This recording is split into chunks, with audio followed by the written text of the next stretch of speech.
Welcome back. It's the SeaTown Sports Podcast. It's Kevin. That's Brian. We have like a little every other week action going on in the summer. Vacation mode for sure. But it's vacation time. We're entering training camp, so unless we might have some contractual issues if we don't start showing up every week, living up to our 5-star rating on Spotify and Apple. That's right. And YouTube. Kev, what is your hat from 30 years ago? 20th anniversary, yeah. It's a little stained. I've been trying to figure out how to revive it. Well, it's from 30 years ago, so yeah. That's amazing. 30 years ago would have been 20th anniversary, right? So that would have been... Yeah, it's the 50th anniversary. They're doing this big top 50 year anniversary thing. What year would this be? 30 years ago, Kev. Can you do that? So what's 30 years ago? 1996. Oh, the year after the 95 season. Yeah. That's pretty cool. You're good at math. What else are you good at, Kev? What did you do this week? God. What did I do this week? Well, I went to the Rain match on Saturday. They were in town playing Bay FC, and I will say I'm probably more of a Bay FC fan. Yeah. But it was not a boring game. It was really This is officially the leadoff for those who can't follow our segments. And because Kevin refuses to do sound drops, you wouldn't know it's a leadoff, so we're going to call it the leadoff. Here's the leadoff. Kev goes to a game where he doesn't root for a Seattle team. Yeah. I was wearing Bay FC stuff. There were actually maybe like for every 25 Bay FC people, there was maybe one Rain fan. People wearing Fishlock jerseys, a couple Mariners hats, but really it wasn't a really well attended game. It was really hot.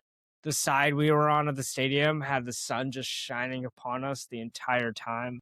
Pretty painful. It was date night too. We had a babysitter. Nice. And I was telling Christine, I need to be locked in so I could say something of knowledge during our podcast. Let's get the soccer knowledge, Kev. Let's go. Let me tell you, I really don't have anything to share. It's incredible. Okay, so the excuses is like... Kev, let me start with this. What was the score? The score was 3-2. Who won? The Rain won. Okay, and great. Here's how they won. This is a good start for you. Yeah. Fishlock, who's in our top 50 all-time Seattle sports athletes, she's 39 years old, and she came in later and just scored a goal. Within a minute of her subbing in. The announcer barely announced her going in. Yeah. And immediately I told Christine, she's like a legend. Mm-hmm. 5 seconds later, they scored the goal. And that was like the 85th minute, 86th minute, something around there. And that was kind of the story of the match. The Rain they have like a quick strike type of offense. It's like not really a methodical thing. Like the energy of them getting the ball and just pushing it upfield and taking shots basically. I don't know if there's a better way. This is so good. Better way to go up the field and they like do stuff and then they I'm telling shoot. You. No, but it's like the other goals, there's two ways to score a soccer goal, like on a breakaway or crossing the ball off field. There's lots of ways to score, but I think what you're trying to get to is some teams am I getting somewhere? Yeah, some teams are really possession based, methodical. Yes. Yeah. And then there's the idea that you could these are two ways you could counterattack, right?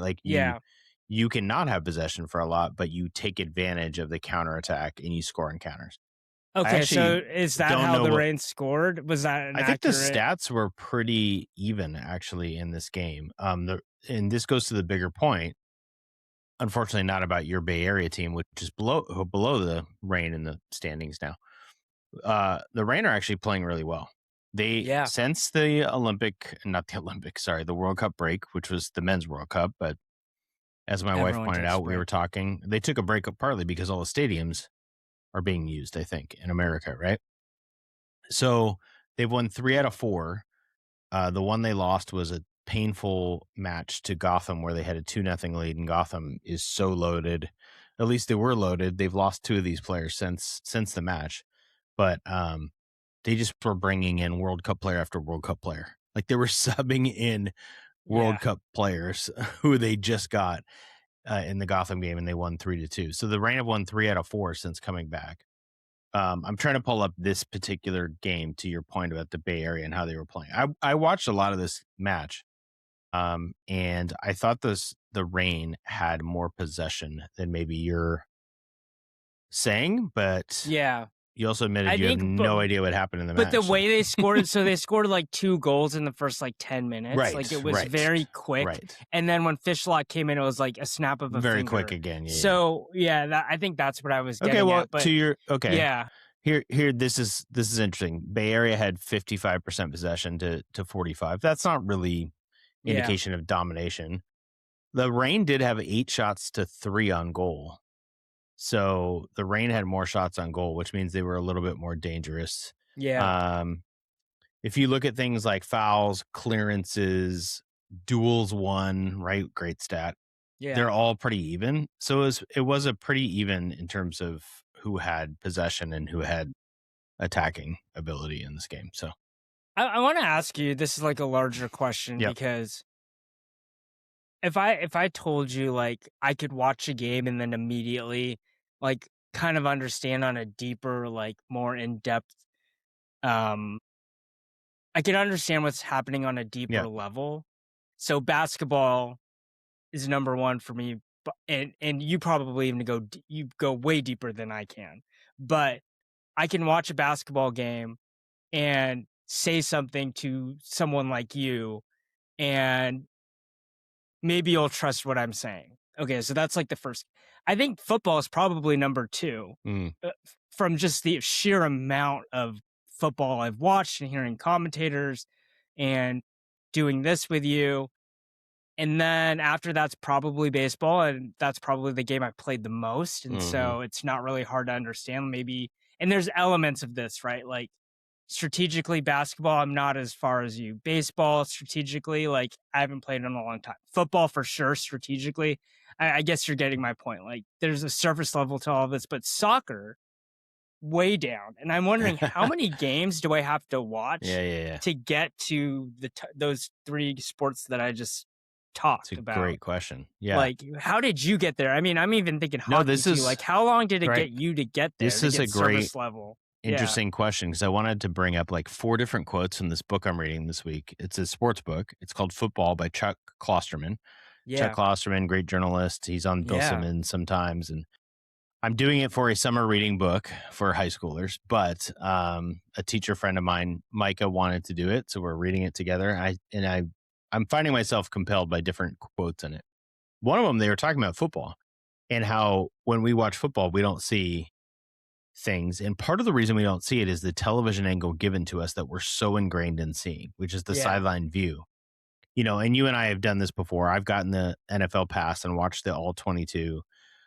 The last Seahawks game I went to, I sat in the Hawks Nest, and it was so fun to watch because you could see the plays develop. So I would say, even to your point, we watch a lot of football and we talk about it, but we have no idea. And this is part of his premise in the book.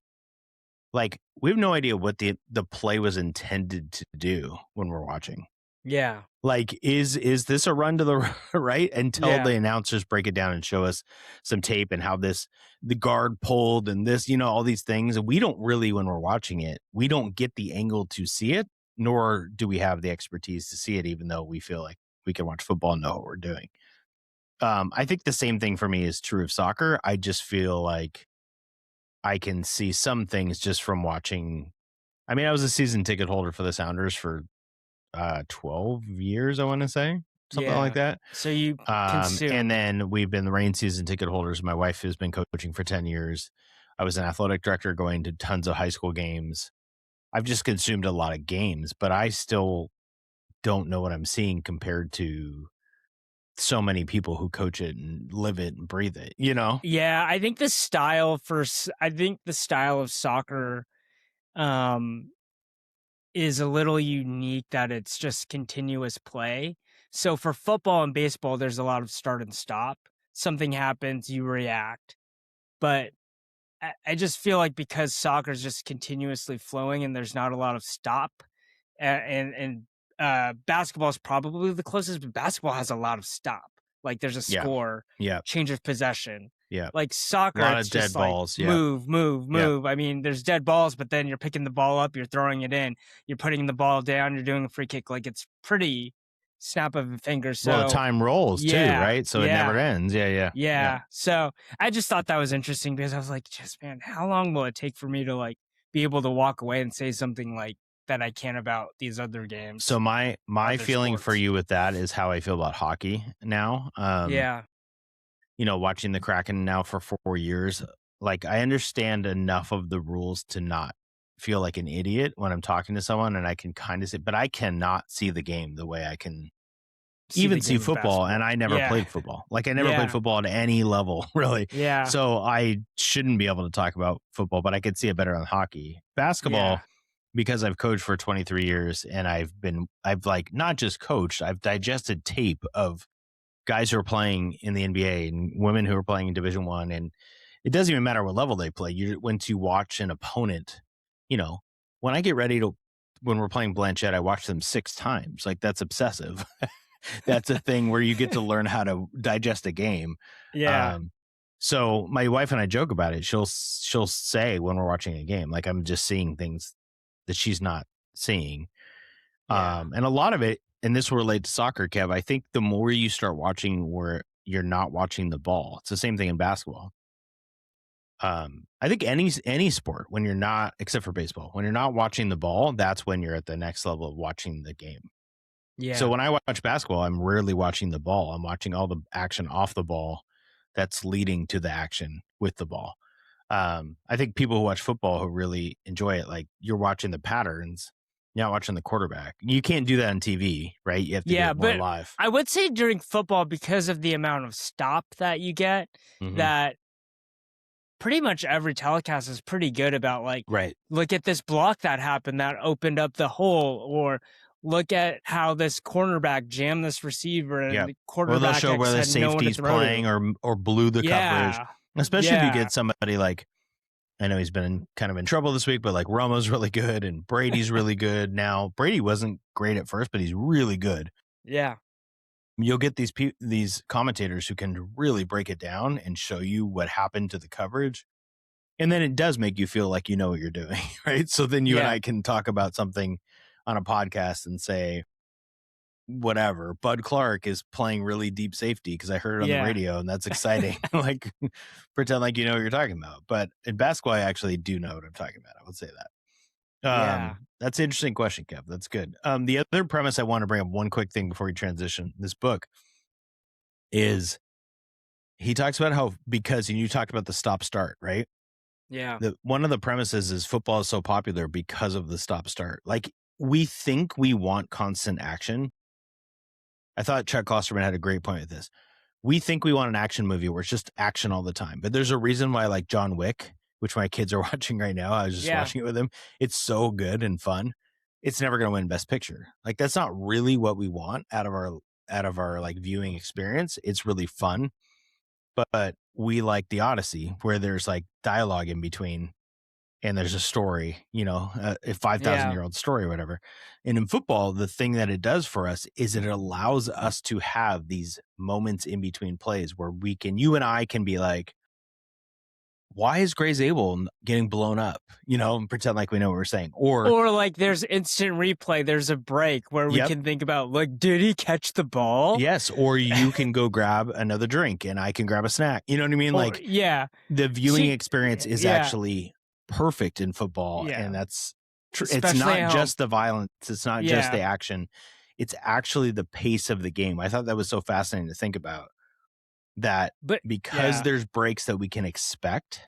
It's why we don't like long replay reviews, because we're not expecting it, right? It's why we don't like basketball long reviews. We don't like it because we can't expect it. So anyway, I thought that was really point, the amount of times where I've like looked down on my phone, which is the minority of the time, and something amazing happens at a soccer match.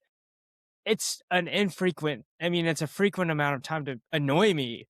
But you really have to be locked in, or you might miss something, especially the way the No, but I think the premise is, are you talking about soccer or football? Soccer. Yeah.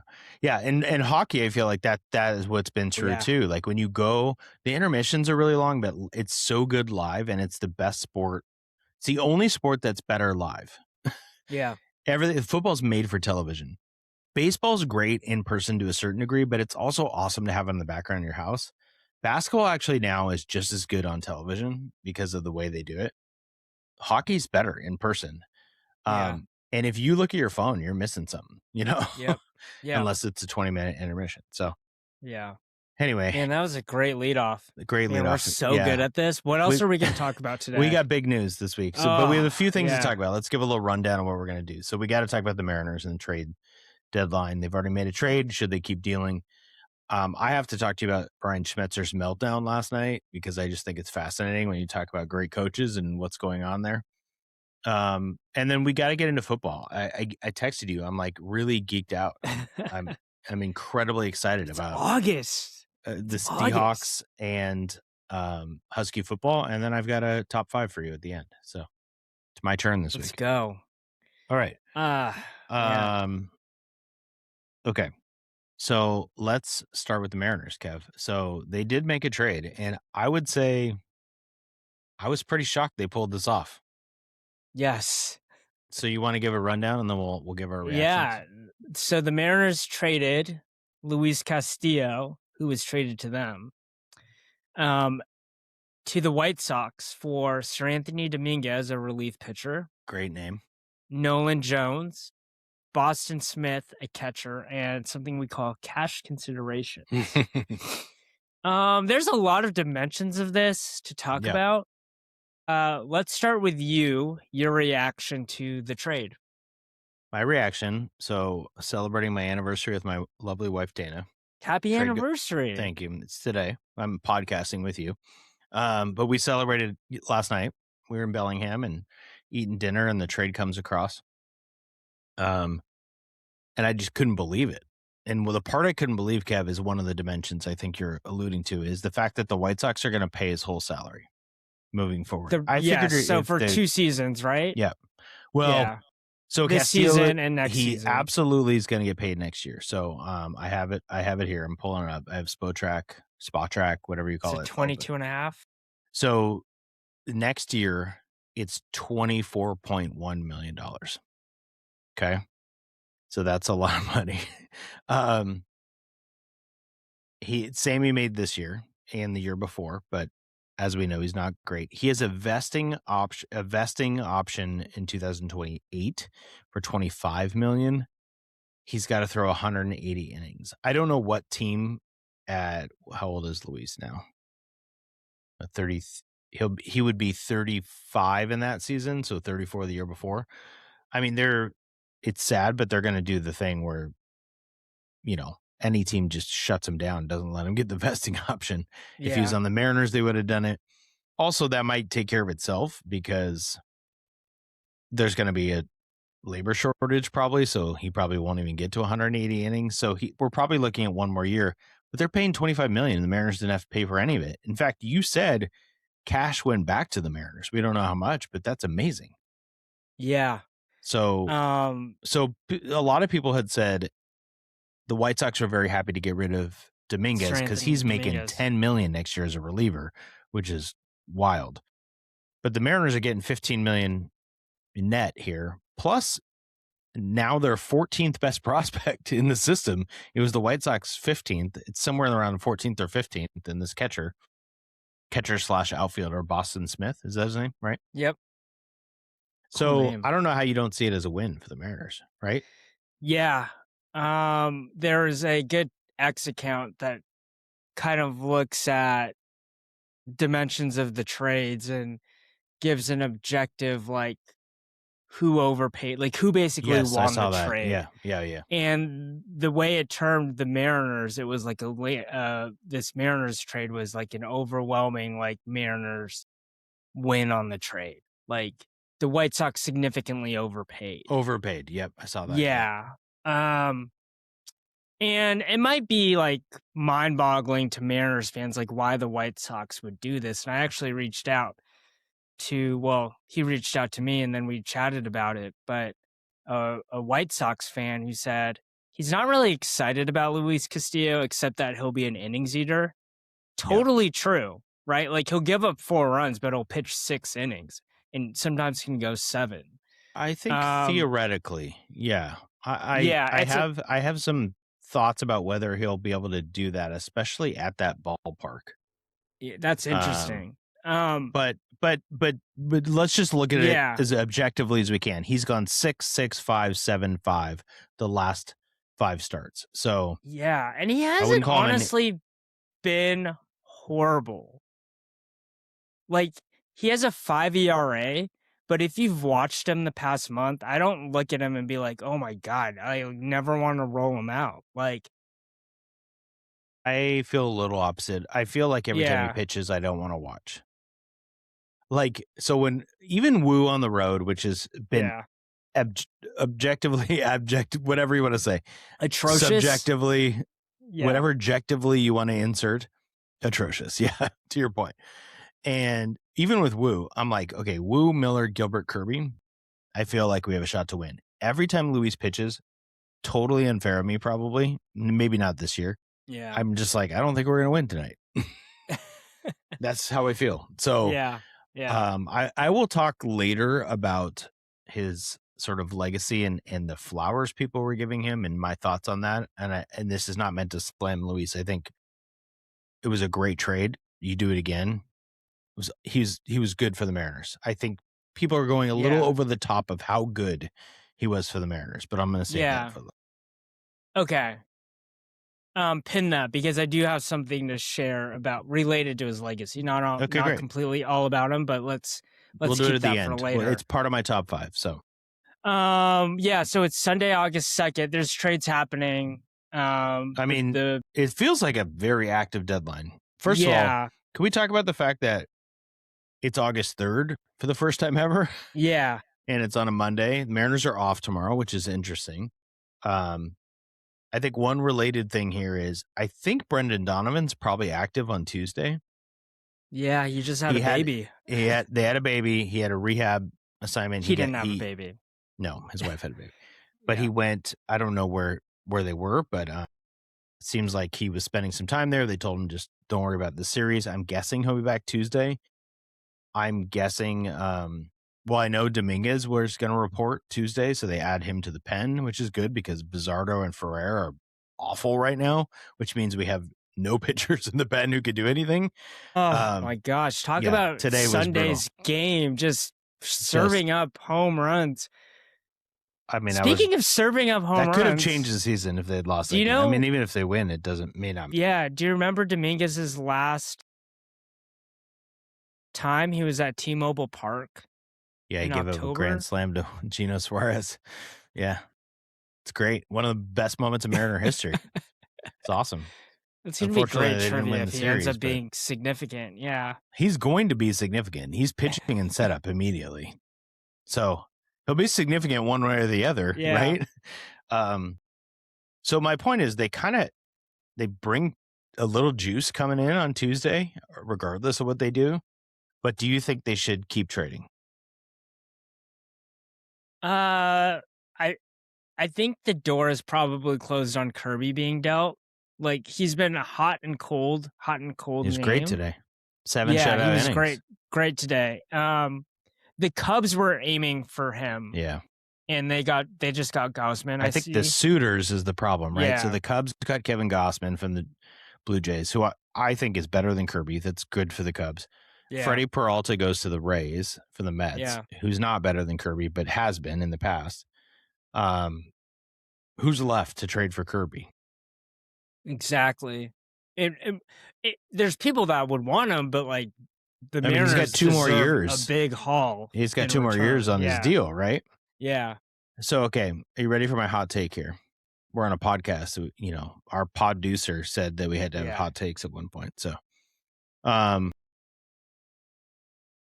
if not now, in this offseason, they've got to trade one of these 4. Okay, so a lot of people would say you keep them together. You throw in Kate Anderson as your 5th. Right? Am I doing the math right? So you got Miller, Kirby, Gilbert, Woo. Oh, and then Hancock.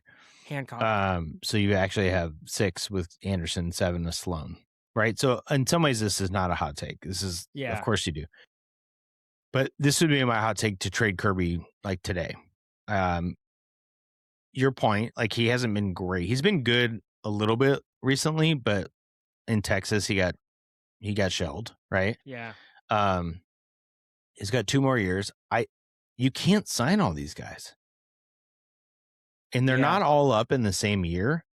Yeah. But I mean, I get that people say it's not my money, it's John Stanton's money, and owners need to pay more. This is the whole thing with the Dodgers getting Tarek Skubal. If owners just paid more, like everybody's got a budget. You know, your law firm has a budget. My school has a budget. Everybody's got a budget. Every family's got a budget.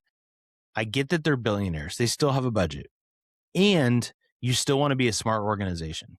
Does it make sense to sign 5 pitchers to Mega crazy deals. deal, right? Yeah. They're going to be pitching's hard. And so somebody's going to pay millions and millions of dollars for Kirby or Woo or Miller, all these guys. So they're not going to pay all of them, especially with Anderson and Sloan in the minors. So why would you not maximize on Kirby? And maybe right now is not when you maximize the thing. I'd have to analyze after the season. Yeah, I have to analyze like off-season trades. But then if we're going to have a work stoppage, who's trading this off-season, right? Yeah. So I don't know if you can go get something. I'm kind of on like trade Kirby. I'm less likely on Hancock because he has more time, and use that. I mean, if whatever you can get for trade Kirby. So like you're saying prospects, not even major league level ready stuff. Really want a reliever, right? So like perfect scenario, Padres say they want starting pitching. They're back in the wild card race. The Padres have an abundance of relievers who are just absurd. Can you get one of their stud relievers under control? Not Miller, I get it.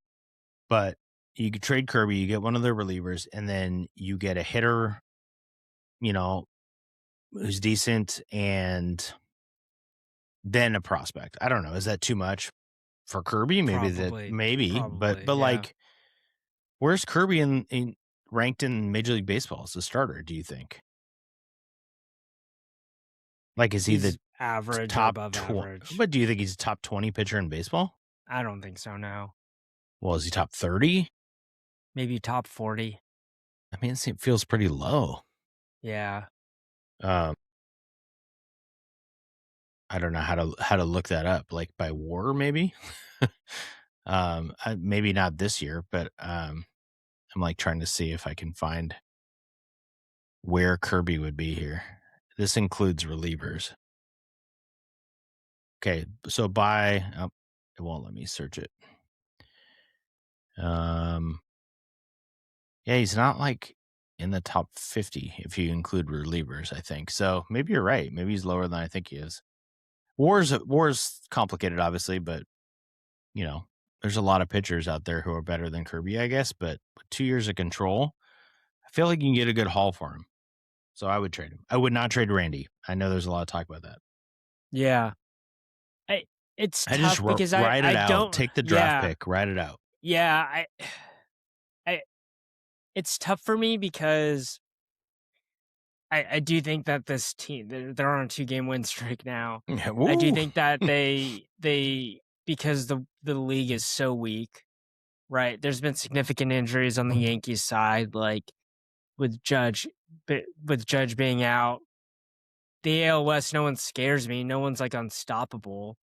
The Astros are in like, first now, and the Mariners, I think, have already won the season series against them.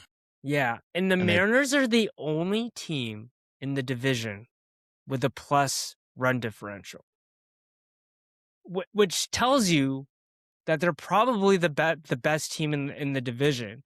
And so hopefully that means that they'll kind of start winning more games than they're losing games at this. I mean, the other part that's interesting, I think, if I remember right, I know the Mariners, a big one today beating the Twins is they have the tiebreaker now because they beat them 4 out of 6. Yeah, for the wild card, yeah.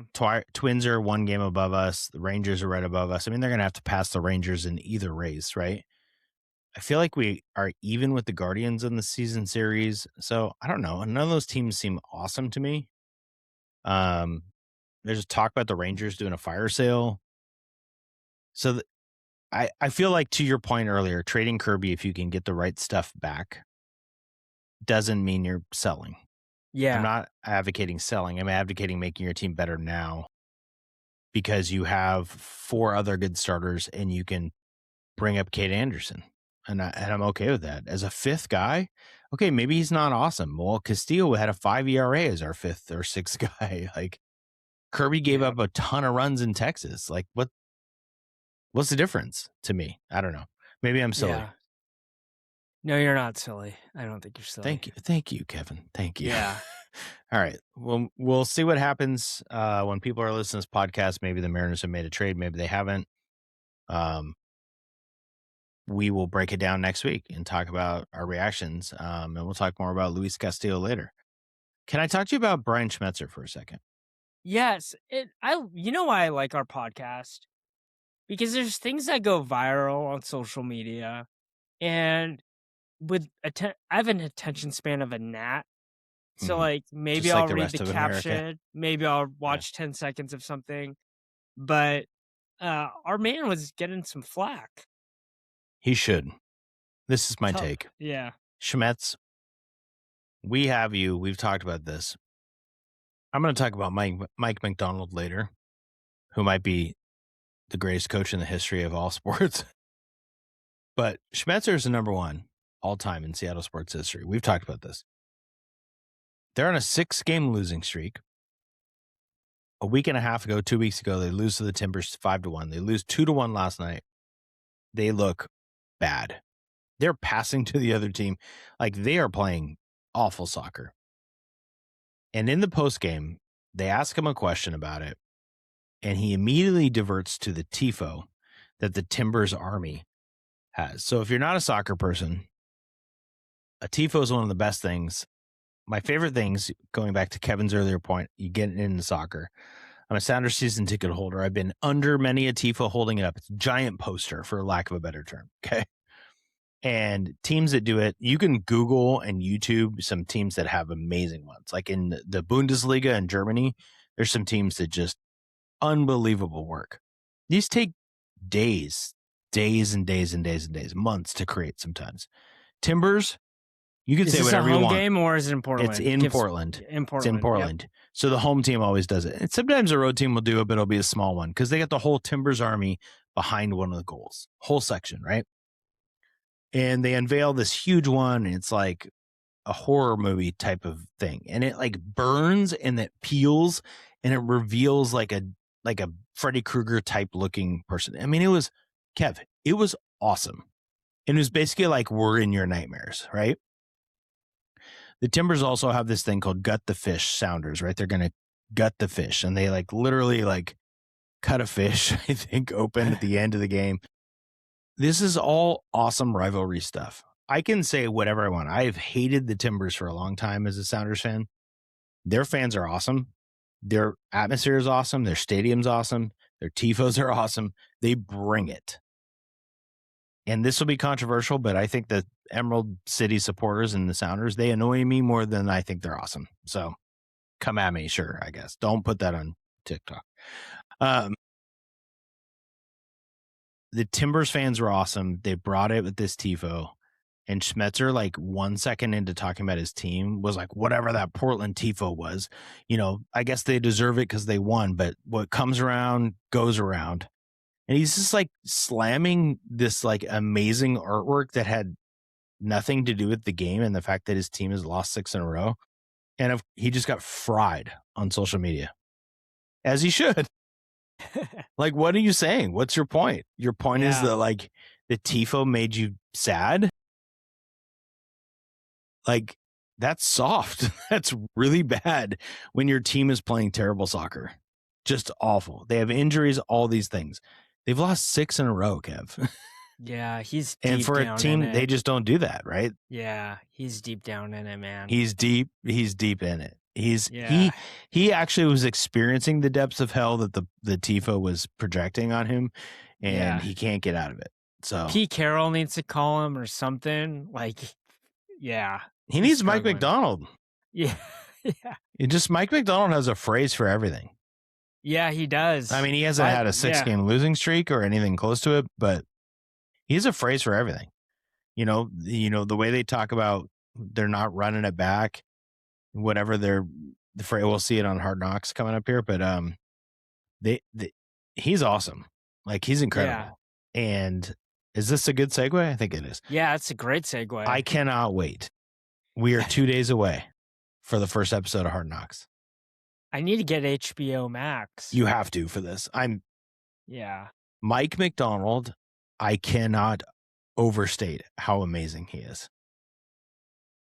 Kev, I don't know. I think everyone's going to see it. He is so, I think this is what I like about him. He's so sure of who he is. He's not fronting at all. There's no, Dexter Fowler was interviewed this week, new player on the defense, right? And he's like, I like him.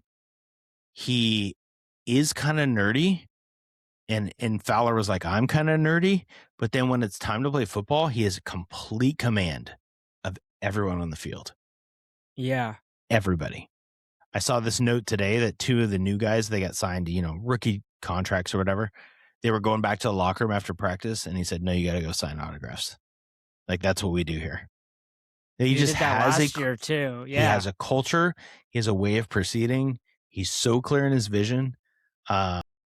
His whole phrase, when you talk about culture of a program, chasing edges, that's like their thing. They're chasing edges everywhere they go. We can relate this to our other conversations about coaches, but Danny Sprinkle might have a philosophy, but it's not clear to everybody. Yep. At least Fish has a philosophy. Be a pro. You know what it is, right? You know what it is. So yeah, I can't wait to see what it looks like on Hard Knocks, manufactured or not, whatever. They were filming a segment with Bud Clark and Richard Sherman, which will be fun. I think Mike Macdonald will be great. It's going to be awesome. And people can keep sleeping on the Seahawks. I don't care. Yeah, those are some hot takes talking about the Seahawks being fringe playoff team and my God, it's just winning incredible. 8 to 9 games. It's and pretty this good, is what though. I mean. I don't think people understand how good Mike Macdonald is still. Yeah, even though he won the Super Bowl in his second year, that's absurd. I think we're getting like a repeat with Sam Darnold with what we had with Russell Wilson too. Because the defense is so good, you don't realize how good the quarterback is, and just kind of downplaying like the incredible season he had, or Jackson Smith and Jigba, who's a 99 in Madden. Kenneth Walker leaves, but people are just sleeping on Shaheed's back, and Elijah Arroyo has looked awesome in camp apparently. Which there's always camp standouts who do nothing. But an athletic tight end to add to this mix. I think the other takeaways that have been interesting that I am able to listen to sports radio up here that you can't necessarily in your regular work life / living in the Bay Area.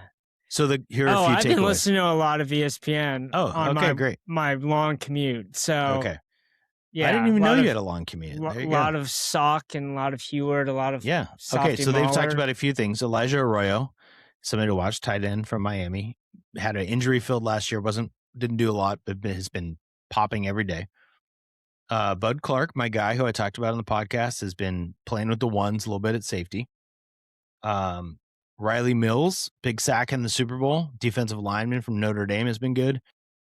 Apparently Byron Murphy has been absurd. Just dominating left and right. Like going to have a breakout year. Who else have you heard about in stuff you've read? I read about our offensive coordinator, Brian Fleury. Yeah, that was the other one I was going to say. And how they're going to do some more pre-snap action. And so I was talking to a good source of mine telling me about pre-snap and why that's important. And I think we all have like some type of baseline knowledge from Ryan Grubb, but Ryan Grubb didn't work out. And so I think that part of the reason was the offensive line, but I think here the offensive line's a lot better. Sometimes it's not the right mix. Yeah. Like whatever reason, Grubb didn't work, right? With the Seahawks. Yeah. And but it'll be good to move. He was JSN also with the around. Huskies, right? Yeah. And like it's okay for that to be both true. Yeah. Yep, I agree. So I'm excited about our offense, and I think people are sleeping on that. They're just assuming that this guy can't coach and that it's that big of a difference that they're only going to win 9 games. Insane. Yeah. Do you feel like when I listen, I feel like I've heard enough athlete talk and coach talk over the years, and being around basketball long enough. The way they talk about Brian Fleury, they're genuinely impressed. Whether it works or not is different. Yeah. There's a way people will say, yeah, he's just picked up right where Clinton left off. There's, haven't lost a beat. Like, okay. They say things like he thinks the game differently. They'll say things like he's really impressive. Mike Macdonald has said on multiple interviews, I'm learning things from him. So I think those type of comments are different. We'll see what it translates to. And we won't really know until, week 5, if it's working or not. You can't judge it off of a Wednesday night Super Bowl rematch. Yeah. You certainly can't judge it off preseason. So we have a long way to go, but it's pretty exciting to see. They're not going to show anything in preseason. Why would anyone do that? Why would anyone show any formation so you could scout, right? I'm excited for some Jalen Milroe action. It'll be he's been popping a little bit too, which is nice. Yeah. Nice. Don't you, Milroe, don't you go taking Drew Lock's spot though. Drew Lock's my guy. I don't know why, but he's my guy. Drew Lock, can you come on the pod? If you're listening, I would love to have you on the pod, Drew Lock. Okay. Can I ask you a couple Husky questions? Let's go. Okay. Oh man, your wheelhouse. Okay. This month there will be a competitive Husky football game, or maybe. Kev, am I right that? No, wait. No, it won't be this month. They open camp tomorrow. I think that's true. August 3rd. Does that sound right to you? Oh man, I don't know. I tried to Google it and I couldn't figure it out because I didn't know the right search terms. I looked up Husky football camp and it was like youth camp for 6th and 7th graders. It's like, that's not what I want. I was too busy reading about how Grady Gross might come back and be eligible. Well, Hannah Steins is what I'm thinking about, Kev. With the 5th year thing for the Husky women. It's crazy. I think once we have some sort of logic and we understand what's going on, we can talk about whether these players are all coming back or not. Yeah. All right. I saw this. We don't have a lot of news. There was media day, right? Yeah. Everyone's talking great. Damon and Jed and everybody loves each other. We'll leave that for a different day. I have 2 main questions for you because we have so much time before we start. This was the news I saw. I think we know the offensive line. Okay? Yeah. So I've got, this is from Twitter. So I've got Cody Green, true freshman left tackle. Yep. John Mills, who's basically, to me, our best prospect at left guard. Yep. Landon Hatchett, center, who's like 28 years old. I don't know if that's true. No, that's his brother, Garen. Yeah. Okay. Right guard, this was the surprise of media day. Champ Tulele is starting. Tulele. Starting at right guard. 365 pounds. My God. And then as a party, still playing. He's the right tackle. Yeah. Okay. Yep. So you don't have to give me a definitive answer, but that offensive line, talent-wise, where do you think it is in Husky history? Just on paper, So the thing I'm looking at is you've got a 5-star, a 4-star, a 4-star, a 4-star, a 4-star across the line. Yeah, talent-wise, it's just tough. But if you look at that 2016 team, I think they had 2 NFL guys on that line. Well, yeah, in retrospect, right? Yeah. But was Lincoln Kennedy a 5-star coming into UW? Yeah. Or did they even have that? He had to be. He was so big. He's still really big. Good. There's the yawn. You yawn? Oh. Yeah, during Husky football. That's amazing. Yeah, that's a tough question. I don't know. Well, I want you to try, Kev. Dude, I can't. This is I think this is the most I've known the offensive line because we've been so zeroed in on it. I'll give you this. I think in recent memory, I'd say like the past 10 to 15 years, this might be the best that the line's been talent-wise.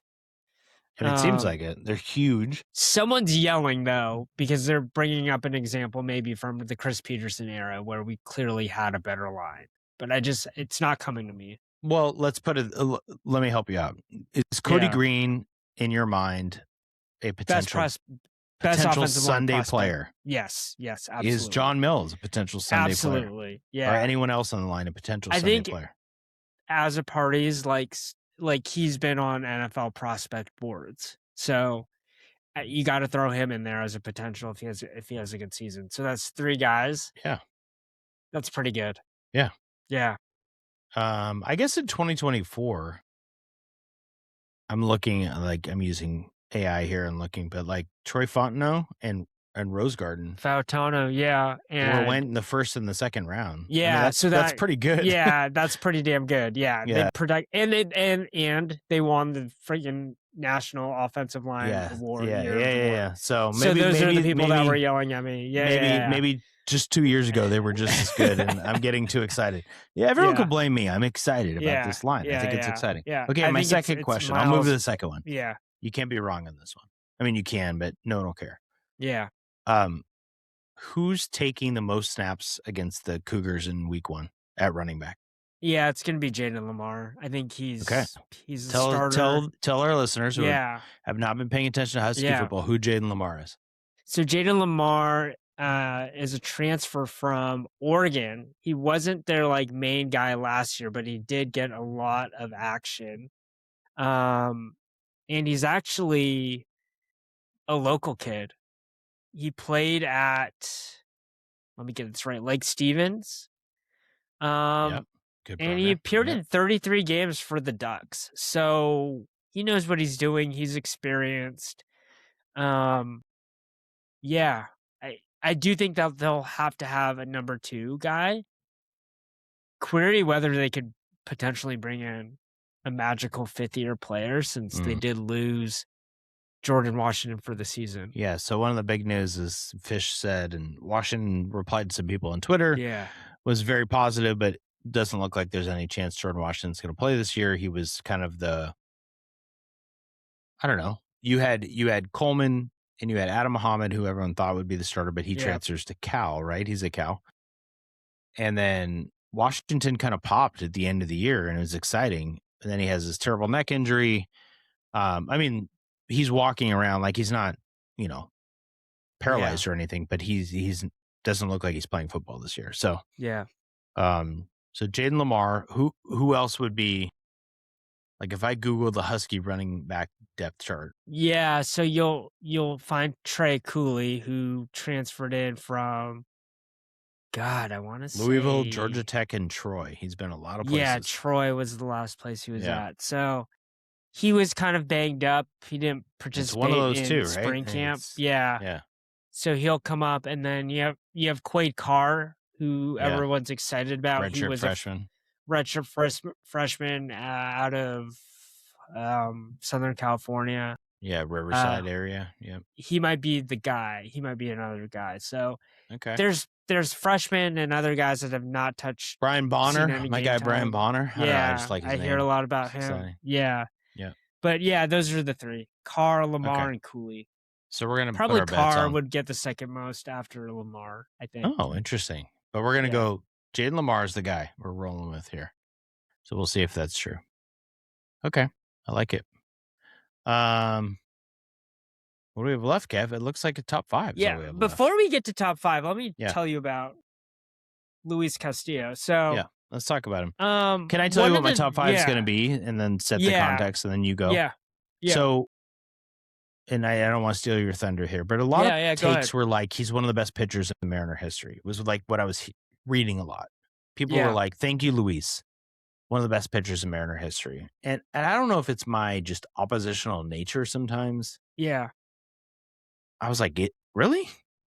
And so that's where my reaction was. And I feel like that's not fair because Luis had some good moments. He had some good playoff moments. But I'm going to have you do something with career WAR and starting pitchers in Mariner history. Yeah. Okay, so that's going to be your top 5. But go ahead. Yeah. You go ahead on Yeah. Luis. I think the coolest thing about Luis Castillo was that he's one of the few Mariners that were holdovers from last year's playoff team, from the 2022 playoff team. Yeah. And Crawford, Castillo. One of eight. Oh, like, and this is what I was going to ask you. That's if you a good top 5. could get him. So, yeah, who did you say? You said Castillo. Well, we got Castillo, JP. Suárez would have been one of them. Yep, that's 3. Kirby pitched in Toronto in relief in 2022. Yep. Munoz. Yes, and he wasn't the closer. No, he wasn't the closer, but he was on that team. Yeah. I think we actually might be at 9. Cal Raleigh. I didn't count Suárez. Yep. Raleigh. Cal Raleigh. Yep. Julio. Yep. I think you're at 7. I'm trying to remember who the first baseman was on that team. I know that we had Adam Frazier. Yeah. It was we had Mitch Ty Haniger, Ty France, yeah. Kendrys Morales was on that team. 2022. Logan Gilbert probably was on the roster. Yep. Logan Gilbert was on that roster. Yeah. And then Miller and Woo were in the minors. They weren't there yet. And Matt Brash pitched. Mitch Garver wasn't on the team yet. No, he wasn't on the team. But I just looked at that team and I'm like, man, this team is miles better, but is it? Right. Because I read this rotation off with Castillo. You had Kirby, Castillo, Marco Gonzalez, Robbie Ray, Logan Gilbert. Right? Your 6th guy was Ray Chris theoretically Flexen. should have been really good, Yeah. But even though, like, the lineup, too, like, Raleigh, France, Frazier, Crawford, Suárez, Winker, Rodriguez, Haniger, and Santana. Winker. Yeah. Like, honestly, like... Santana. Yeah. No, this lineup should totally be better. With Brendan Donovan back, I want you to think about this. On Tuesday, we could see a lineup, and I get that not everyone's playing to their potential, but it should go something along the lines of, I wonder if, I think they'll keep Cole Young batting first. He had 4 hits today. So you go Young, Randy, Canzone, who's, I mean, that's amazing. He's batting 3rd. Julio, Naylor, Raleigh. Then they'll probably go Donovan 7th. And then Emerson 8th, and whoever else is filling in as 9th, right? Yeah. It's a good lineup, but that's a good lineup. It's a good lineup, but I was just 5 days ago watching Kyle Tucker about 7th for the Dodgers. My God. Same thing, Kev. When I looked at the Dodger lineup, I was like, are you freaking kidding me? I was like, oh, he's on the Dodgers too? Oh, he's pretty good. I was the same way. I'm like, Mookie Betts is like your I know. 6th best hitter. It just kept going and going. And when Kyle Tucker came up as 7th or 8th in the lineup, I think it was 7th, you're right. I was like, are you The only good thing me? about Kyle Tucker hitting 7th in that lineup is like the Mariners pitchers are like, I've seen him before. Like, I know how to pitch to him. But I was watching Luis Castillo and I was thinking, because he was getting shelled. Yeah. And he was getting outs, but he gave up some runs, but he was getting shelled. They were hitting him to the warning track. And I'm like, okay, you're barely getting through. And then you're like, when you're facing the Twins, no offense, they have a good lineup, but the 7th hitter is somebody they're like, okay, I'll take a breath. It's Kyle Tucker. And then wasn't 8th like Teoscar Hernandez? Yeah. And 9th was like Dalton Rushing, who's like hit 16 bombs. Yeah. Oh my God, they're absurd. So Tommy Edman was like, whatever. They're yeah. When they go, so when they go? When they have their full lineup, it was like Shohei, Freeman. Does it go Shohei, Freeman? It's just absurd. Pages. Yeah, Paez is second. Andy Paez is second. Yeah. Then it's Freeman. Then it's I think Betts, and it's absurd. Muncy, and then you hit Tucker. Yeah, these dudes. Tommy Edman, who's like just a pain in the ass. Like, they're so good, and now they have the best rotation in baseball. Okay, whatever. Somebody said Buster Olney was like, do they have the best rotation of all time? What? Roki Sasaki absolutely dominated the Mariners, and he's not there. He's like their 7th best starter when everyone's healthy. Okay. Speaking of 6th best starters on a team, Luis Castillo. So I was really intrigued by this premise that he's one of the best pitchers in Mariner history. Yeah. Lots of thank yous, Luis tweets, right? So I think you can name the top 2 pitchers in Mariners history by career WAR. Yep. Who are they? In a Mariners uniform? Mariners uniform. Yes. Number 1's going to be Randy Johnson. Number 2 is going to be Felix. Felix has Randy by 10 games and more, 10 WAR points. Okay. So Felix is 1, Randy's 2. Felix had much more time in the Mariners uniform, right? But yes, they're 1 and 2. Okay. So Felix 1, Randy 2. You could probably get number 3. Jamie Moyer. Okay. So now we're starting at 4. So it's a little cheating here, but I'm going to make you go the next 5 after those top 3, because those are clearly the top 3 in Mariners history. Okay. And this gets to the Luis Castillo point, which maybe is revealing about where I'm going with this, but I'm going to have you guess, and then I'm going to talk about Luis. There's a really good pitcher in like the early 90s. This is my favorite. Late 80s. And I've talked about it many times on this podcast. Let me give you some clues. It's more fun for people to play along when there's clues. Yeah. Okay, 1 you definitely know. One of the next 5 you definitely know. In your era, one of the best Mariner pitchers of all time. In my era. Yeah, I just found his All-Star t-shirt, actually, in a bin of t-shirts that I had. I didn't know I had it, but I do. Oh, I'll wear it next week. Iwakuma. No, you love a Iwakuma, but it's not. Yeah. No. Iwakuma, sorry. Iwakuma is in the next 5. I'll give it to you, but that's not who I was thinking about. Underrated. Yeah, he's in the next 5, yeah. It's not Marco Gonzalez. 2001 team. Best pitcher besides Jamie Moore. Freddie Garcia? Okay, there you go. So those 2 are... Freddie Garcia is 5th all-time in WAR in Mariners pitching history. Okay? Good for him. Number 4 is a lefty from the 1980s, who everyone else who's my age will get right now when I say that. I'm not going to get him. Yeah. You know his name. I've said it before. We traded him for Randy Johnson. Oh, my God. Yeah. You have to know that. Just to be a Mariners fan, you have to know that. Yeah. Dude, Mark Langston. Mark Langston, yeah. You have to know that. He's 4th all time. Okay. Freddie's 5th. Iwakuma's 7th. There's 2 other guys from the 80s who are 6th and 8th all time in Mariners history. One guy, Schooler. No, Mike Schooler was a closer, and he was bad. I'm not. You got nothing. These guys. Yeah. Mike Moore, who we've talked about on the podcast many a time. So Mike Moore is... I just closed it. I accidentally closed the tab. Mike Moore is all time... right below Freddie Garcia. Yeah. Okay. And the other one is Eric Hansen, 80s and 90s pitcher. Okay. You don't know who these people are? Doesn't matter, right? Top 7. This is my point. Okay. Before everybody freaks out and gives these flowers to Luis Castillo, who, hey, he had some good playoff moments. He came in relief last year against the Tigers. Luis Castillo is 23rd all time for Mariners career WAR as a pitcher. Yeah. Okay. So Langston is 4, Garcia's 5, Mike Moore 6, Iwakuma 7, Eric Hansen 8. You know who number 9 is? Logan Gilbert on the same staff. Jim Beattie, Floyd Panister, James Paxton. Guess who's 13? George Kirby. 14 is Joel Pinheiro, Marco Gonzalez. Jared Washburn has a higher career WAR than Luis Castillo in a Mariners uniform. Bryan Woo is 22nd and Luis Castillo is 23rd.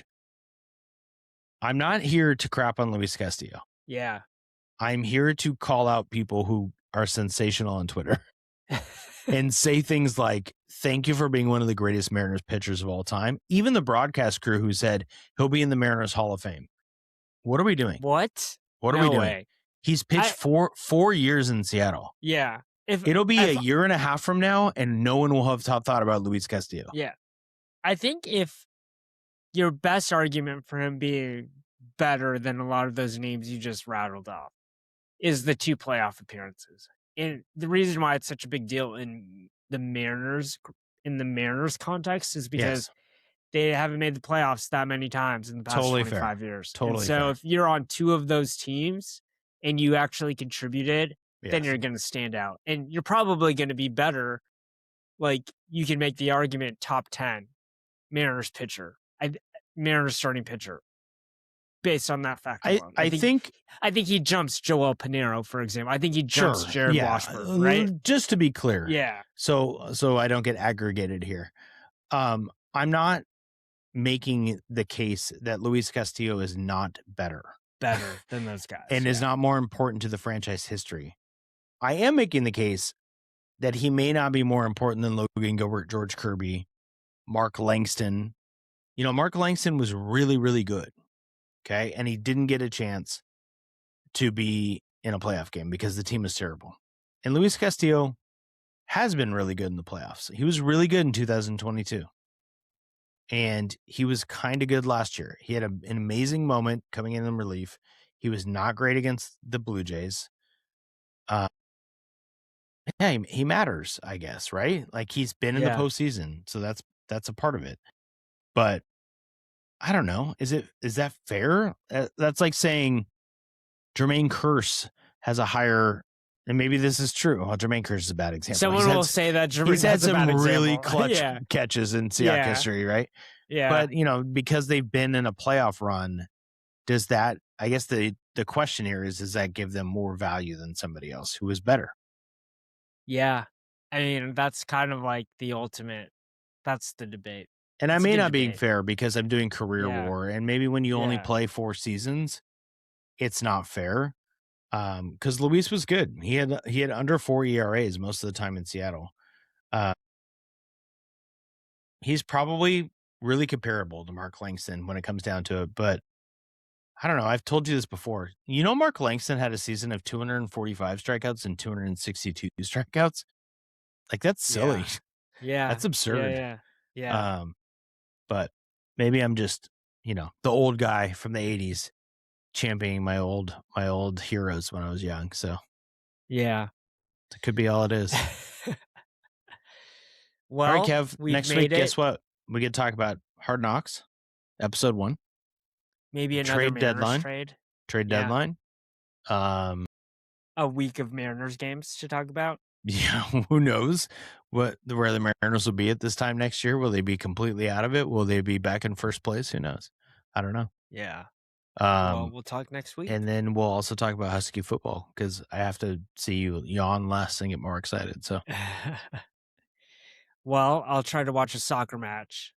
That's amazing. You will not. Have analysis. You're lying. Yeah. You're not going to. You won't. It's okay. No one expects it from you. All right. See everybody next week. See you next week.